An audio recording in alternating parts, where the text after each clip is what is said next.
That was Richard Lister. Well, let's take you straight to New York. We can speak to lawyer Michael Wilds. He has represented the US government, works for the Trumps. Most recently, he was Melania Trump's immigration lawyer. Thanks for being with us, Michael. I know you're also a professor of law. Do you believe that this ban is unconstitutional? Yes, I do. I'm actually a second-generation immigration lawyer. My father was John Lennon's immigration lawyer back in the day when he took on the Nixon administration. I believe the president acted quickly and decisively and genuinely. I think he's a patriot. But this law, in my opinion, is unconstitutional. There's a breach of a statute. In 1965, the Immigration Act was amended not to allow a president to discriminate based on national origin. And I believe it pales in contrast to the legacy that we have, as Lady Liberty says, but a few miles from this studio, looking for its huddled masses. It certainly has a chilling effect on business and titans of industry. I had a Samayan brain surgeon yesterday who hired us to send lawyers to JFK Airport to make sure his elderly parents who have green cards will have safe passage to the United States. I have another Iranian doctor who's performing surgery all over Europe for other children, and he had a green card that was approved, and he was effectively stuck out of the United States for a week.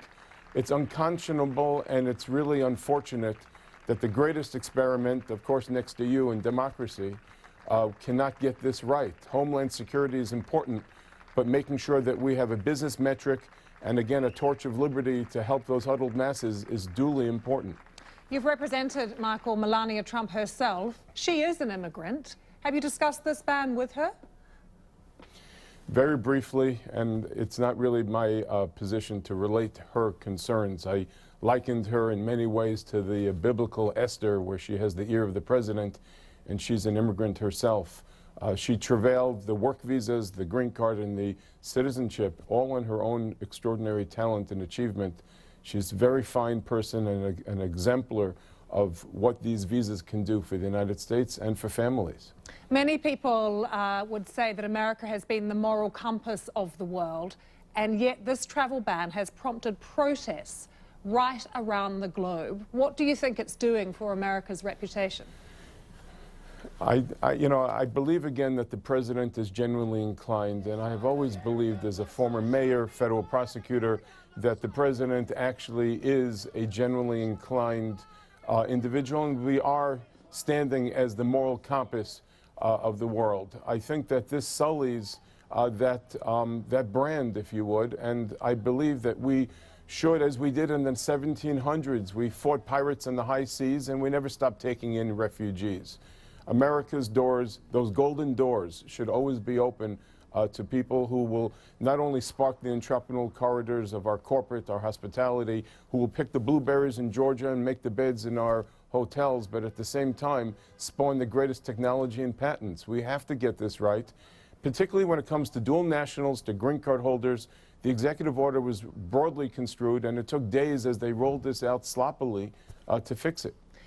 The issue that many people have is that it is so selective, that we have 7 countries on the list, mainly Muslim, and yet not countries like Saudi Arabia, which is where terrorists who have attacked America have come from. This does give the impression, Michael, that President Trump is anti-Muslim, that this is a Muslim ban. Well, quite honestly, it doesn't look good. 16 of the 19 hijackers hailed from Saudi Arabia. You don't have Indonesia or a lot of other progenitors of some of the greatest terrorist perpetrators in our time quarantined on this. You have also 11 million people unlawfully present in the United States.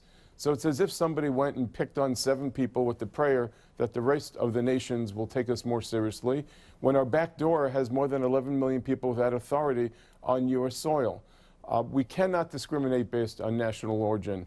And if we are the moral compass, as you so eloquently stated, if we are the cop of the world, we have to effect justice judiciously. We have to be smart. We have to make sure that we don't take a chilling effect on all those wonderful people that see America as a haven, and also to make sure that we reap the entrepreneurial benefits that immigration has spawned historically.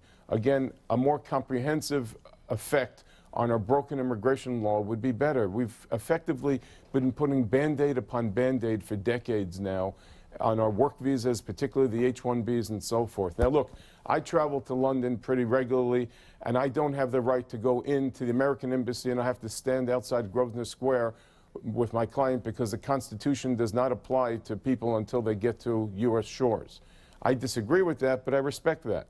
But at the same time, imagine the green card holders, the dual nationals, foreign students who work at Amazon and Microsoft in Washington State, the very strong ties and the equities that they've developed. We can't turn our back on these individuals, and we can't run scared. The president meant well and acted decisively, but we cannot run scared as we put out these pirates. Okay, Michael Wilds, great to have your thoughts. Thanks so much for joining us from New York. My pleasure.